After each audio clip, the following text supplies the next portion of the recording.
Nobody seems to want to be in charge of themselves because they feel they can't do it. Because trying to improve yourself is like trying to lift yourself up into the air by tugging at your own bootstraps. Well, what is all this religious stuff about then? Why don't we just forget it and try? By all means, just go away. Don't go to gurus. Don't go to church. Don't enter philosophical discussions. Forget it. But supposing instead of that,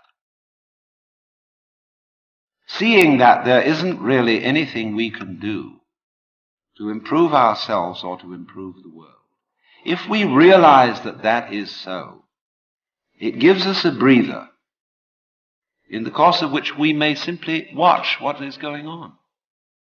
Watch what happens. Nobody ever does this. Therefore, it sounds terribly simple. It sounds so simple that it almost looks as if it isn't worth doing. But you ever just watched?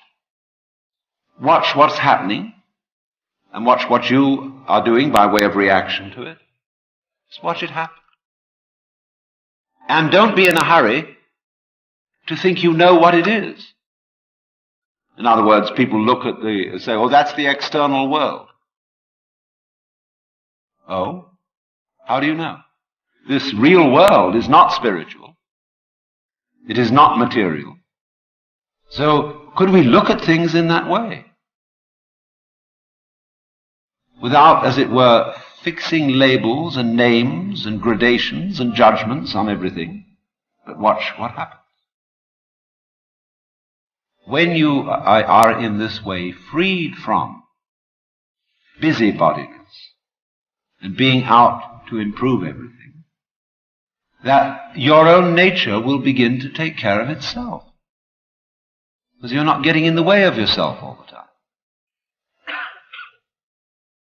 You will begin to find out that the great things that you do are really happening. No great genius can explain how he does it. The fellow does something we can't understand. He surprises us. But you see, just in the same way, we cannot understand our own brains. Neurology knows relatively little about the brain, which is only to say that the brain is a lot smarter than neurology. And all growth, you see, is fundamentally something that happens. But for it to happen, two things are important. And the first is, as I said, you must have the technical ability to express what happens. And secondly, you must get out of your own way. But right at the bottom of the whole problem of control is, how am I to get out of my own way? And if I showed you a system, let's all practice getting out of our own way. When you see, in other words, that doing something about your situation is not going to help you. When you see equally that trying not to do anything about it is not going to help you. Where are you? Where do you stand? You're nonplussed. And you are simply reduced to watching. You do not know where your decisions come from. They pop up like hiccups. And when you make a decision, people have a great deal of anxiety about making decisions. We're always worrying, did I think this over long enough? Did I take enough data into consideration? And if you think it through, you find you never could take enough data into consideration. The data for a decision in any given situation is infinite. And so we are always in a dither of doubt as to whether we're behaving the right way, doing the right thing, and so on and so forth, and lack a certain kind of self-confidence. And if you see you lack self-confidence, you will make mistakes through sheer fumbling. If you do have self-confidence, you may get away with doing entirely the wrong thing. Because you see, choice in this sense is not quite the same thing as decision. Now, in this way, we think about thinking, we worry about worrying, and then when that really gets bad, you worry because you worry about worrying. The human mind is a feedback system. Feedback has a peculiar susceptibility to nervousness. Choice means dithering. You know, there are some people who, before they start to write something down, they wiggle their pens a little. The pen dithers over the paper, and then they start to write. And so in the same way, a lot of people constantly in the life situation, they dither, because that dithering is anxiety. Doing as you will isn't a new kind of behavior that you suddenly put on and say, from now on I'm going to go around doing as I will. You have to realize first that that's what you've always been doing. So then, you get in the state of liberated or mystical consciousness, you very often feel that a hill is lifting you up as you walk up it. The ground seems to heave beneath your feet, and up you go. And you get this strange feeling of lightness, of effortlessness. Walking on air, never a care, you know. This wonderful sense that there are no obstructions anywhere. There's nothing, as it were, banging you and making you do that.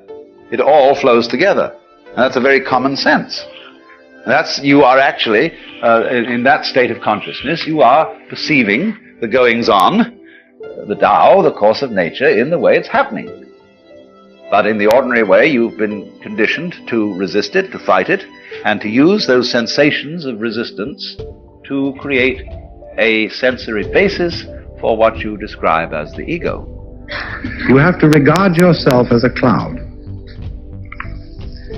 in the flesh, because you see, clouds never make mistakes.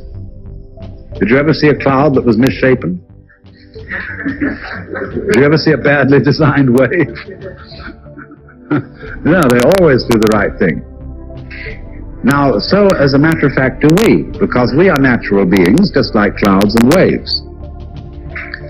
Only we have complicated games which cause us to doubt ourselves.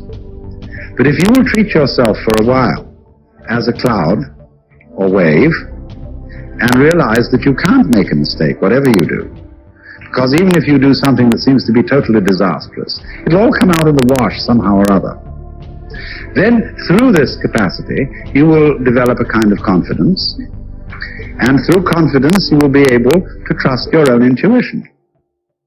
To take the risk of doing what we want, which will work, to the extent that we realize that what I want, basically, what I really want is what you want. And I don't know what you want.